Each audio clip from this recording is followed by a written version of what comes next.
ಕುಮಟಾನ ನಾವು ರೀಚ್ ಆದ್ಮೇಲಿಂದ ಅಲ್ಲಿ ಒಂದು ಲೋಕಲ್ ಆಟೋನ ಬುಕ್ ಮಾಡಿಕೊಂಡು ನಾವು ನಮ್ಮ ರೆಸಾರ್ಟ್ ಹತ್ರ ಹೋದ್ವಿ. ರೆಸಾರ್ಟ್ ರೀಚ್ ಆಗೋದಕ್ಕೆ 15 ಮಿನಿಟ್ಸ್ ಅಷ್ಟೇ ಆಗಿದ್ದು, 10 to 15 ಮಿನಿಟ್ಸ್. ನಾವು ಹೋಗಿದ್ದಂಥ ರೆಸಾರ್ಟ್ ಬಂದು Aura Eco Stay, one of the famous resort in ನಮ್ಮ ಕುಮಟಾ ಅಂತ ಹೇಳ್ಬೋದು. ಈ ರೆಸಾರ್ಟ್ನ ಬುಕ್ ಮಾಡಿದ್ದಂತಹ ಮೇನ್ ರೀಸನ್ ಬಂದು ನಮಗೆ ಪ್ರೈವೇಟ್ ಬೀಚ್ ಫೆಸಿಲಿಟಿ ಇತ್ತು, ಅಲಾಂಗ್ ವಿತ್ ಸ್ವಿಮ್ಮಿಂಗ್ ಪೂಲ್. ಯಾವ ಕಡೆ ನೋಡಿದ್ರು ಹಸಿರಾಗಿತ್ತು, ಬಟ್ಟೆ ಚೆನ್ನಾಗಿತ್ತು. ನಮಗೆ ಚೆಕ್ ಇನ್ ಇದ್ದಿದ್ದ ಟೈಮಿಂಗ್ಸ್ ಬಂದು 11 o'clock, ಬಟ್ ನಾವು 10 o'clockಗೆ ರೀಚ್ ಆಗಿಬಿಟ್ಟಿದ್ವಿ. ರಿಸೆಪ್ಷನಲ್ಲೇ ನಮ್ಮ ಲಗೇಜ್ನೆಲ್ಲ ಇಟ್ಟು ಹೇಗಿದೆ ರೆಸಾರ್ಟ್ ಒಂದು ರೌಂಡ್ ಹಾಕೋ ಬರೋಣ ಅಂತ ಹೇಳಿ ನಾನು ಮತ್ತು ನನ್ನ ಫ್ರೆಂಡ್ ಹೊರಟು. ಫಸ್ಟ್ ನಮ್ಮ ಕಣ್ಣಿಗೆ ಬಿದ್ದಿದ್ದಂಥ ಇದು ಬಂದೆ ಸ್ವಿಮ್ಮಿಂಗ್ ಪೂಲ್. ಎಷ್ಟು ತುಂಬ ಚೆನ್ನಾಗಿತ್ತು ಅಂದರೆ ಬಟ್ಟೆ ಪೀಸ್ಫುಲ್ ಆದಂತಹ ಜಾಗ ಅಂತ ಹೇಳ್ಬೋದು. ಯಾವ ಕಡೆ ನೋಡಿದ್ರು ಹಸಿರಾಗಿ ಕಾಣಿಸ್ತಿತ್ತು. ನಮ್ಮ ಬೆಂಗಳೂರಿನ ಜನಕ್ಕೆಲ್ಲ ಯಾವಾಗ ನೋಡಿದ್ರೂ ಟ್ರಾಫಿಕ್, ವರ್ಕ್ ಅನ್ನೋ ಪ್ರೆಷರಿಗೆ ಇಂಥ ಒಂದು ಒಳ್ಳೆ ಬ್ರೇಕ್ ನಿಜಕ್ಕೂ ಕೂಡ ನಮ್ಮ ಸ್ಟ್ರೆಸ್ನೆಲ್ಲ ಕಡಿಮೆ ಮಾಡುತ್ತೆ ಅಂತಲೇ ಹೇಳ್ಬೋದು. ನಮಗೆ ಚೆಕ್ ಇನ್ ಲೇಟಾಗಿ ಇದ್ದಿದ್ದ ಕಾರಣದಿಂದ ಸ್ವಲ್ಪ ಟೈಮ್ ನಾವು ರೆಸಾರ್ಟ್ನೆಲ್ಲ ಸುತ್ತಾಡಿಕೊಂಡು ಹೇಗಿದೆ, ರೂಮ್ಸ್ ಎಲ್ಲ ಹೇಗಿದೆ ಅಂತೆಲ್ಲ ನೋಡ್ತಾ ಇದ್ವಿ. ಆ್ಯಂಡ್ ಚೆಕ್ ಇನ್ ಲೇಟಾಗಿದ್ದರಿಂದ ನಾವು ಫ್ರೆಶ್ ಅಪ್ ಆಗೋದಕ್ಕೆ ಸ್ವಲ್ಪ ಟೈಮ್ ಜಾಸ್ತಿ ಬೇಕಾಗುತ್ತೆ ಅಂತ ಹೇಳಿ ನಮಗೆ ಬೇರೊಂದು ಕಡೆ ನಮ್ಮ ರಿಸೆಪ್ಷನಿಸ್ಟ್ ಬೇರೆ ಕಡೆ ಥರದ ನಮಗೆ ಫ್ರೆಶ್ ಅಪ್ ಆಗೋದಕ್ಕೆ ನಮಗೆ ವ್ಯವಸ್ಥೆ ಮಾಡಿಕೊಟ್ರು. ಬಿಕಾಸ್ ನಾವು ಸ್ವಲ್ಪ ತಿಂಡಿ ತಿಂದು ಫ್ರೆಶ್ ಅಪ್ ಆಗಿ ನೆಕ್ಸ್ಟ್ ಬೀಚೆಲ್ಲ ಎಕ್ಸ್ಪ್ಲೋರ್ ಮಾಡೋದಕ್ಕೆ ಲೇಟ್ ಆಗಿಬಿಡುತ್ತೆ ಅಂತ ಹೇಳಿ, ಆದರೂ ಕೂಡ ಒಂದು ರೌಂಡ್ ನಾವು ತಡ್ಕೊಳಕ್ಕಾಗ್ದೇ ಬೀಚ್ ಹತ್ರ ಹೋಗಿದ್ದು ಬಂದೇ ಬಿಟ್ಟು. ಬೀಚ್ ಅಂತೂ ಎಷ್ಟು ಚೆನ್ನಾಗಿತ್ತು ಅಂತ ಹೇಳಿದರೆ, it's a private beach guys. ನೀವು ನೋಡ್ತಾ ಇರ್ಬೋದು ಜನ ಕಡಿಮೆ ಇದ್ದಾರೆ. So it's a private beach. ನಮಗೆ ಕೊಟ್ಟಿದ್ದಂತಹ ರೂಮ್ ಬಂದು ಈ ಥರ ಇತ್ತು. ನನ್ನ ಫ್ರೆಂಡ್ ಆ್ಯಕ್ಚುಲಿ ಲಗೇಜ್ನೆಲ್ಲ ತೊಗೊಂಡೋಗಿ ಇಡ್ತಾ ಇದ್ದಾಳೆ. ನಾನು ಹಾಗೆ ಎಲ್ಲನೂ ಕೂಡ ಕ್ಯಾಪ್ಚರ್ ಮಾಡ್ಕೋತಾ ಇದ್ದೆ, ಹೇಗಿರುತ್ತೆ ಏನು ಎತ್ತ ಅಂತ ಹೇಳಿ. ನಮ್ಮ ಒಂದು ಎಕ್ಸ್ಪೆಕ್ಟೇಷನ್ ಆ್ಯಕ್ಚುಲಿ ಸ್ವಲ್ಪ ಕಡಿಮೆನೇ ಇತ್ತು. ಇಷ್ಟೊಂದು ಚೆನ್ನಾಗಿರುತ್ತೆ ಅಂತ ನಾನಂತೂ ನಿಜ ಅಂದ್ಕೊಂಡಿರಲಿಲ್ಲ. ಬಿಕಾಸ್ ಯಾವಾಗಲೂ ಕೂಡ ನಾವು ರೆಸಾರ್ಟ್ಸ್ನೆಲ್ಲ ಬುಕ್ ಮಾಡಿದ್ರೆ ಬ್ಯಾಂಗ್ಳೂರ್ ಸೈಡು ಅಥವಾ ಚಿಕ್ಕಮಂಗ್ಳೂರು ಸೈಡ್ ಹೋದಾಗೆಲ್ಲ ಸ್ವಲ್ಪ ಬಜೆಟ್ ಫ್ರೆಂಡ್ಲಿ ಆಗಿ ಇರ್ತಿತ್ತು, ಸ್ವಲ್ಪ ಕಾಸ್ಟ್ಲಿ ಇರ್ತಿತ್ತು. ಬಟ್ ಈ ಕಡೆ ಸೈಡು ನಾವು ಬೀಚ್ ಸೈಡ್ ರೆಸಾರ್ಟ್ನ ಬುಕ್ ಮಾಡಿರುತ್ತೆ ಫಸ್ಟ್ ಟೈಮ್. ಸೊ ನಮ್ಮದು ಇದು ಫಸ್ಟ್ ಎಕ್ಸ್ಪೀರಿಯೆನ್ಸು. ಈವನ್ ನನ್ನ ಫ್ರೆಂಡ್ಸು ಕೂಡ ಅಷ್ಟೊಂದು ಎಕ್ಸ್ಪೆಕ್ಟೇಷನ್ ಇಟ್ಕೊಂಡಿರಲಿಲ್ಲ. ಸೊ ಜನರಲಾಗಿ ನಾವು ಚೆಕ್ ಇನ್ ಸರ್ಚ್ ಮಾಡಿ book ಮಾಡಿದ್ದಿತ್ತು.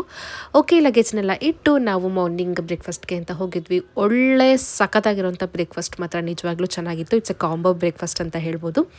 And one more thing ಏನಪ್ಪ ಅಂತಂದರೆ, ಬ್ರೇಕ್ಫಾಸ್ಟ್ ಆಪೋಸಿಟೇ ನಮಗೆ ಬೀಚ್ ವ್ಯೂ ಕಾಣುತ್ತೆ. ಇದಂತೂ ನಿಜವಾಗ್ಲೂ ನಮಗೆ ಎಕ್ಸ್ಪೆಕ್ಟೇಷನ್ ಇರಲಿಲ್ಲ. ತುಂಬ ಅಂದರೆ ತುಂಬ ಚೆನ್ನಾಗಿತ್ತು.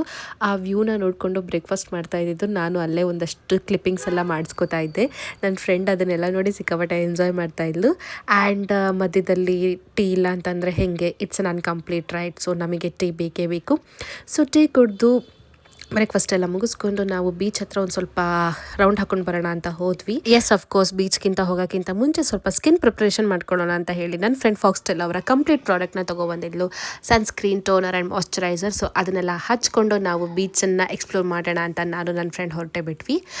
ಆ್ಯಕ್ಚುಲಿ ಇಲ್ಲಿ ಸ್ವಲ್ಪ ನನ್ನ ಫ್ರೆಂಡ್ ಸ್ವಲ್ಪ ಪೋಸ್ಟ್ ಚೆನ್ನಾಗಿ ಕೊಡ್ತಾ ಇದ್ದಾಳೆ. ಇಲ್ಲಿ ಸಣ್ಣ ಡೈರೆಕ್ಟಾಗಿ ನಮ್ಮ ಫೇಸಿಗೆ ಬಿಡ್ತಾ ಇದ್ದರಿಂದ ಚೆನ್ನಾಗಿ ಬರ್ತಿದೆ, ಒಂದು ಕ್ಲಿಪ್ ಮಾಡ್ಕೊ ಅಂತ ಹೇಳಲು. ಸೊ ಅದಕ್ಕೋಸ್ಕರ ನಾನು ಹಾಗೆ ಕ್ಲಿಪ್ ಮಾಡಿಕೊಂಡು ಬೀಚ್ ಹತ್ರ ನಡ್ಕೋತಾ ಹೋದ್ವಿ. ರೂಮಿಂದ ಬೀಚ್ಗೆ ಜಸ್ಟ್ ಒಂದು 2 ಮಿನಿಟ್ಸ್ ಅಷ್ಟೇ ವಾಕಬಲ್, ಆರಾಮಾಗಿ ನಡ್ಕೊಳ್ತಾ ಹೋಗ್ಬೋದು. ನೀವು ನೋಡ್ತಾ ಇರ್ಬೋದು ಇದೇ ಸಖತ್ತಾಗಿರುವಂತಹ ಬೀಚ್. ನಮ್ಮ ಒಂದು ರೆಸಾರ್ಟ್ಗೆ ಇದ್ದಂತಹ ಪ್ರೈವೇಟ್ ಬೀಚ್. ಅದೇನೂ ಗೊತ್ತಿಲ್ಲ ನನಗೆ, ಬೀಚ್ ಅಥವಾ ನೀರು ಅಂತಂದರೆ ಬಟ್ಟೆ ಇಷ್ಟ. ಅದು ಹೇಗೆ ಆಟ ಆಡಿದ್ದೀನಿ ಅಂತಂದರೆ ಅದನ್ನೆಲ್ಲ ಕ್ಯಾಪ್ಚರ್ ಮಾಡ್ಕೊಳಕ್ಕಾಗಲಿಲ್ಲ ಗೈಸ್. ಇಷ್ಟು ಮಾತ್ರ ಆಗಿದ್ದು. ಬಟ್ ನಿಜಕ್ಕೂ ತುಂಬ ಚೆನ್ನಾಗಿತ್ತು. ಒಬ್ವಿಯಸ್ಲಿ ಹುಡುಗಿರಿಗೆ ಸಮುದ್ರ ಅಂತಂದರೆ ತುಂಬ ಇಷ್ಟ ಅಂತ ಹೇಳ್ತಾರಲ್ಲ, ಸೊ ಆ ಥರನೇ ನನಗೂ ಕೂಡ ಸಿಕ್ಕಾಬಟ್ಟೆ ಇಷ್ಟ. ಆ್ಯಂಡ್ ನಾನು ಇಲ್ಲಿ ಒಂದಷ್ಟು ವಿಡಿಯೋಸು, ಡ್ಯಾನ್ಸ್, ಸಾಂಗ್, ರೀಲ್ಸ್ ಅದು ಇದು. Actually December month is best season. ನಾವು ಬೀಚ್ ಅಥವಾ ನೀವೇನಾದರೂ ಈಗ ವಾಟರ್ ಆ್ಯಕ್ಟಿವಿಟೀಸ್ ಆಗಿರ್ಬೋದು ಅದೆಲ್ಲ ಏನಾದರೂ ಮಾಡಬೇಕು ಅಂತಂದರೆ ಡಿಸೆಂಬರ್ ಮಂತ್ ಕೂಡ ಬೆಸ್ಟ್ ಆಗಿರುತ್ತೆ.